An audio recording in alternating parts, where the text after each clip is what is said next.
Steve Eichenberger, District Sales Manager for DeKalb and Asgrow in Northeast Iowa. Today is Tuesday, August 2nd, 2016. A couple things I'm looking for this week. Continue to monitor the disease in the corn, specifically northern corn leaf blight. And then in the soybeans, we're starting to see a few aphids and Japanese beetles. So you want to be checking your fields for aphids and Japanese beetles.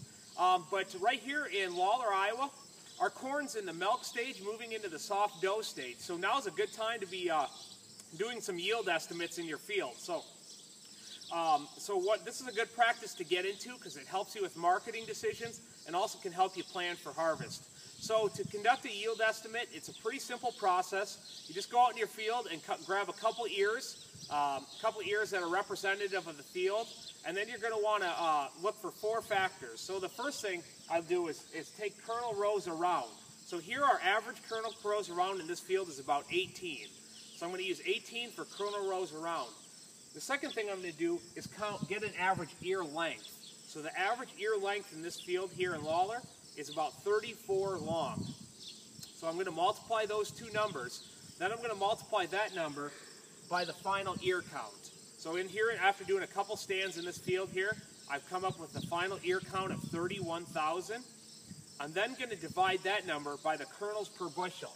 So here in Northeast Iowa, I'm using 85,000 kernels per bushel. That could change here over the next couple weeks. If we stay hot and dry, it might end up being 90,000 or 95,000. But since we have ample rainfall and moisture right now, I'm using 85,000 kernels per bushel.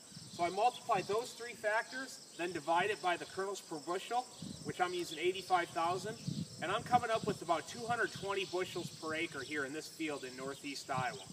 Now, this is just an estimate, and there can be a lot of factors, that can take place, such as less test weight, smaller kernels, and harvest loss. So you want to err on the conservative side.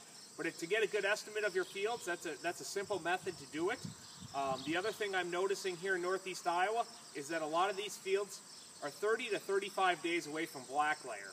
So a lot of these are going to be physiologically mature in that first or second week of September.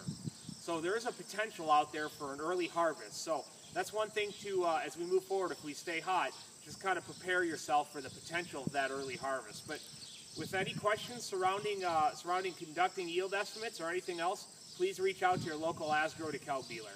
Thank you.